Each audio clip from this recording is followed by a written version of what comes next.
എന്താ ചേച്ചി? ടാങ്കിൽ വെള്ളമില്ല, കുറച്ച് വെള്ളം എടുക്കാന്ന് വിചാരിച്ചതാ. പൈപ്പിലും വെള്ളല്ലേ? വെള്ളമൊക്കെ ഉണ്ട്. അങ്ങോട്ട് നോക്ക്, അവന്റെ ഒരു നീരാട്ട്. എന്നും രാവിലെ ഇതാ അവന്റെ പരിപാടി. അവന്റെ കുളി കഴിയുന്നവരെ ആരെ കൊണ്ടും അവൻ വെള്ളം എടുപ്പിക്കില്ല. ഇവിടെ ആണുങ്ങൾ ആരുല്ലേ? കൊണ്ടായിട്ടെന്താ? ആരാ അവനോട് ചോദിക്കാ? എങ്കിൽ എല്ലാവർക്കും കൂടെ പോലീസിൽ കംപ്ലൈന്റ് എഴുതി കൊടുത്തൂടെ? പോലീസ് എങ്കിൽ തീർന്നത് തന്നെ. പിന്നെ ഒരെണ്ണത്തിനെ അവൻ ഇവിടെ കിടത്തി പൊറപ്പിക്കില്ല. വെള്ളം എടുക്കാൻ പറ്റുമെന്ന് ഞാനൊന്ന് നോക്കട്ടെ. മോളെ സിന്ധു, വേണ്ട, നിന്ന് ചൊറിയാതെ വെള്ളം ഒഴിയടാ. വെള്ളം ഒഴിക്കാൻ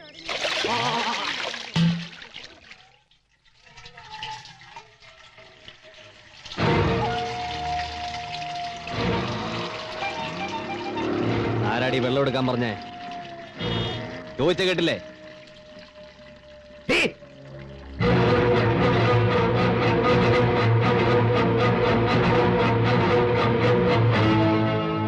ഈ പൈപ്പ് നിങ്ങൾക്ക് കുളിക്കാൻ വേണ്ടി കോർപ്പറേഷൻ വെച്ചു തന്നാണോ? സ്ത്രീകൾ വെള്ളം എടുക്കുന്നിടത്തുനിന്ന് കുളിക്കാൻ നാണല്ലേ നിങ്ങൾക്ക്?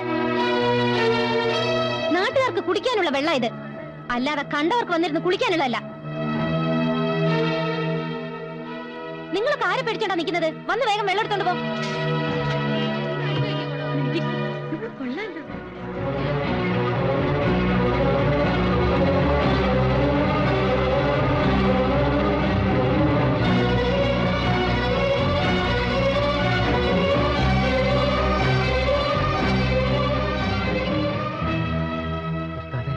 ഏതാ പെണ്ണ്? ഒരു ബീഡിതാ.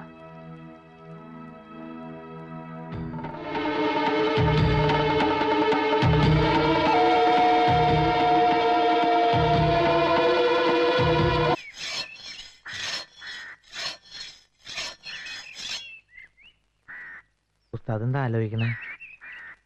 ഞാനൊരു കാര്യം ചോദിച്ചാ ഉസ്താദ് ദേഷ്യപ്പെടരുത്.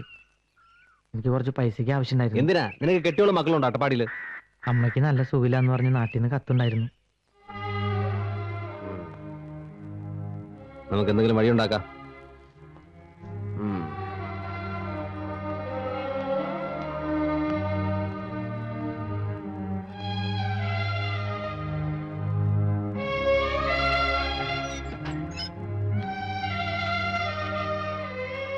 ഉണ്ണികൃഷ്ണ, ഇങ്ങ വന്നേ. മണി ഓർഡർ ഉണ്ടോ? ഉണ്ട്, പക്ഷെ അച്ചൂട്ടിക്കില്ല. എനിക്കാരയക്കാനോടോ? അതല്ല, താൻ ഒരു കാര്യം ചെയ്യും. തന്റെ കയ്യിലുള്ള മണി ഓർഡർ 2 ദിവസത്തേക്ക് എനിക്കൊന്ന് അഡ്ജസ്റ്റ് ചെയ്യും. ചെറിയ റോളിങ്ങിനാ. കണ്ടവരുടെ മണി ഓർഡർ എടുത്ത് റോൾ ചെയ്യാനോ? എന്റെ പണി തെറിച്ചു പോവും. ഒന്ന് പോടോ.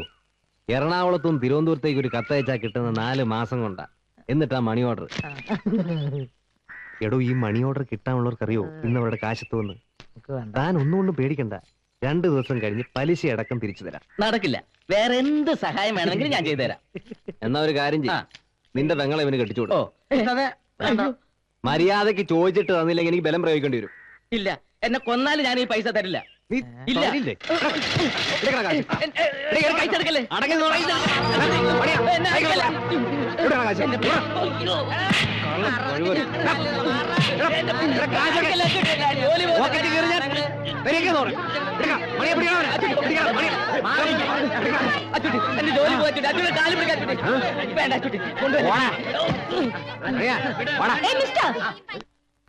വഴിയിലൂടെ പോകുന്നവരെ തടഞ്ഞു നിർത്തി ഭീഷണിപ്പെടുത്തി കാശ് മേടിക്കാൻ നിങ്ങൾക്ക് നാണമില്ലേ? നല്ല തണ്ടും തടിയുണ്ടല്ലോ, അന്തസ്സായി ജോലി ചെയ്ത് ജീവിച്ചൂടെ? നീ ആരാടി എന്നെ പഠിപ്പിക്കാൻ? ജില്ലാ കളക്ടറോ? അല്ല, സിന്ധു. ആ പൈസ തിരിച്ചു കൊടുക്കണം. മനസ്സിലായില്ല. പൈസ തിരിച്ചു കൊടുക്കാൻ.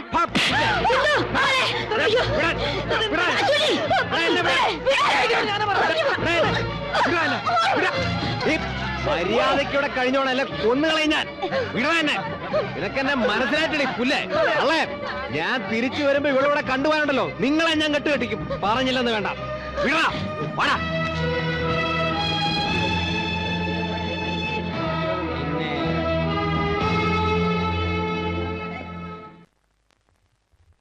മോളെ, എന്നോടൊന്നും തോന്നരുത്. കുട്ടിയോടുള്ള സ്നേഹം കൊണ്ട് പറയുന്നതാ. ഇനി ഇവിടെ നിന്ന് ആപത്താ. അവൻ തിരിച്ചു വരുമ്പോ നിന്നെ ഇവിടെ കണ്ടാൽ എന്ത് ചെയ്യും? കൊന്നുകളയോ? അങ്ങനെ പേടിച്ചു പോകാനൊന്നും എന്നെ കിട്ടില്ല. എനിക്ക് രണ്ടിലൊന്നറിയണം. മോളെ, നിനക്കവന് ശരിക്കും അറിയാഞ്ഞിട്ടാ. എന്തെങ്കിലും മനസ്സിൽ വിചാരിച്ചാൽ അവനത് നടത്തിയിരിക്കും. അവൻ കാരണം മോക്ക് എന്തെങ്കിലും സംഭവിച്ചാൽ ഇതിലും കൂടുതൽ ഇനി എന്ത് സംഭവിക്കാൻ? ചേച്ചി എന്നോട് ക്ഷമിക്കണം. ടീച്ചറും പത്രവും എന്നൊക്കെ ഞാൻ പറഞ്ഞത് വെറും നുണയാ. എനിക്കെല്ലാം തന്നു ദൈവം, എല്ലാം. പക്ഷേ സ്നേഹം, ദയ, അത് മാത്രം കിട്ടിയില്ല. അമ്മയുടെ തോരാത്ത കണ്ണീർ, അച്ഛന്റെ നിസ്സഹായാവസ്ഥ, രണ്ടാനമ്മയുടെ ക്രൂരത. വർഷങ്ങൾക്ക് ശേഷം ബിസിനസ് എല്ലാം മതിയാക്കി അച്ഛൻ സിംഗപ്പൂരിൽ നിന്ന് നാട്ടിൽ വരുന്നു എന്നറിഞ്ഞപ്പോൾ അമ്മയ്ക്കും എനിക്കും സ്വർഗം കിട്ടിയതുപോലെയായിരുന്നു. പക്ഷേ വീട്ടിലേക്ക് വന്നു കയറിയ അച്ഛനോടൊപ്പം ഒരു സ്ത്രീ ഉണ്ടായിരുന്നു, പത്മാവതി. അച്ഛന്റെ ബിസിനസ് പാർട്ട്ണർ. വെറും ബിസിനസ് പാർട്ട്ണർ മാത്രമായിരുന്നില്ല, അച്ഛന്റെ ലൈഫ് പാർട്ട്ണർ കൂടിയായിരുന്നു ആ സ്ത്രീ എന്നറിഞ്ഞതോടെ പാവം എന്റെ അമ്മ തകർന്നു പോയി. അവരുടെ അധികാരവും അഹങ്കാരവും നിറഞ്ഞ പെരുമാറ്റം അധികം നാൾ അമ്മയ്ക്ക് സഹിക്കേണ്ടി വന്നില്ല. ആ സ്ത്രീയെ നിയന്ത്രിക്കാനുള്ള ശക്തി അച്ഛന് നഷ്ടപ്പെട്ടു കഴിഞ്ഞിരുന്നു. എത്രയോ രാത്രികളിൽ ഒറ്റയ്ക്കിരുന്ന് കരയുന്ന അച്ഛന്റെ മുഖം ഞാൻ കണ്ടിട്ടുണ്ട്. മാനസിക പീഡനവും കുറ്റബോധവും ആയിരിക്കാം അച്ഛനെ ആത്മഹത്യയിൽ കൊണ്ടെത്തിച്ചത്. അച്ഛന്റെ മരണത്തോടെ ഒരു സത്യം ഞാൻ മനസ്സിലാക്കി. ഞങ്ങളുടെ എല്ലാ സ്വത്തുക്കളും ആ സ്ത്രീ അച്ഛനിൽ നിന്നും കൈക്കലാക്കി കഴിഞ്ഞിരുന്നു.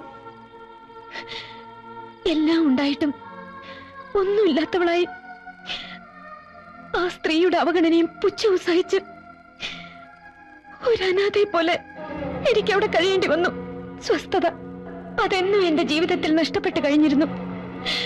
ഒരിക്കൽ പോലും സ്നേഹത്തോടെ ആ സ്ത്രീ എന്നോട് പെരുമാറിയിട്ടില്ല. അവരെ സംബന്ധിച്ചിടത്തോളം ഞാൻ ആ വീട്ടിൽ ഒരു അധികപ്പറ്റായിരുന്നു. വീട്ടിൽ നിന്നും ഇറങ്ങിപ്പോയാൽ അവർ തിരിച്ചു വരുന്നത് രാത്രി എപ്പോഴെങ്കിലും ആയിരിക്കും. ഒറ്റപ്പെട്ട പകലുകളിൽ എനിക്ക് ഏക ആശ്വാസം മഞ്ജുവിന്റെ വീടായിരുന്നു.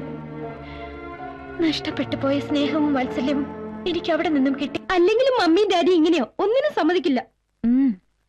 ആന്റി, മഞ്ജു വാക്ക് കൊടുത്തു പോയതല്ലേ. ഒരു ആഡ് ഫിലിമിൽ അഭിനയിച്ചു എന്ന് വെച്ച് ആർക്കും ഒന്നും സംഭവിക്കാൻ പോകുന്നില്ല. കലാതിലയം കിട്ടിയതിനു ശേഷം TV സീരിയലും മറ്റു അഭിനയിക്കാൻ എനിക്ക് എത്ര ഓഫേഴ്സ് വന്നറിയോ? അയ്യോ മോളെ, നീ എന്തൊക്കെ പറഞ്ഞാലും ശരി, കോഴ്സ് കഴിഞ്ഞിട്ട് മതി ഇതെല്ലാം. പ്ലീസ് അങ്കിൾ, അതിന് മഞ്ജുവിന് പെർമിഷൻ കൊടുത്തേ പറ്റൂ. എന്റെ ഒരു റിക്വസ്റ്റാ, ഒന്ന് പറയൂ ആന്റി. ആ എങ്കി സിന്ധു മോള് ഞങ്ങൾക്കൊരു വാക്ക് തരണം. മറ്റൊന്നുമല്ല, മോളുടെ കല്യാണക്കാരൻ തന്നെയാ. എന്റെ ചേച്ചിയുടെ മോനാ സുരേഷ്, ഡൽഹിയിലെ എയർഫോഴ്സിലാ. അയ്യോ, സുരേഷ് ആ യൂണിഫോം ഇട്ട് നിൽക്കുന്നതാണ് എന്ത് രസമാണെന്നറിയോ? മോള് മറ്റൊന്നും ആലോചിച്ച് വിഷമിക്കണ്ട. ദേ, ചിറ്റയെ കൊണ്ട് സമ്മതിപ്പിക്കുന്ന കാര്യം ഞങ്ങൾ ഏറ്റു. അല്ലേ ദേവകി? വലിയ ആർഭാടമൊന്നുമില്ലാതെ വളരെ ലളിതമായ രീതിയിൽ കല്യാണം നടത്തിയാൽ മതിയെന്ന സുരേഷിന്റെ അഭിപ്രായം. പത്മാവതി അമ്മ എന്ത് പറയുന്നു? ഓ, അങ്ങനെയെങ്കി അങ്ങനെ.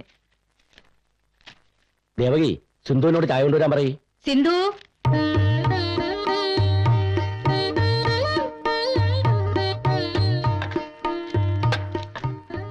ദാ, നിങ്ങൾക്ക് എന്തെങ്കിലും സംസാരിക്കണമെങ്കിൽ ആകാം. അത് ഞങ്ങൾ ഡൽഹി പോകുന്ന വഴിക്ക് സംസാരിച്ചോളാം. അല്ലേ സിന്ധു? അപ്പൊ എല്ലാം നമ്മൾ പറഞ്ഞ പോലെ തന്നെ അല്ലേ? വരുന്ന മാസം 10-ാം തീയതി കല്യാണം. അത് ഇവിടെ വെച്ച് നടത്തണമെന്ന് ഇപ്പൊ തന്നെ അങ്ങ് തീരുമാനിക്കാം. എന്താ പത്മാവതി? ഇത്രയൊക്കെ തീരുമാനിച്ച സ്ഥിതിക്ക് ഇത് നിങ്ങളൊക്കെ അങ്ങ് തീരുമാനിച്ചാ മതി. എല്ലാ പ്രതീക്ഷകളും അസ്തമിക്കുകയായിരുന്നു. അച്ഛനും അമ്മയും ഉണ്ടായിരുന്നെങ്കിൽ എന്നാശിച്ചു പോയ നിമിഷം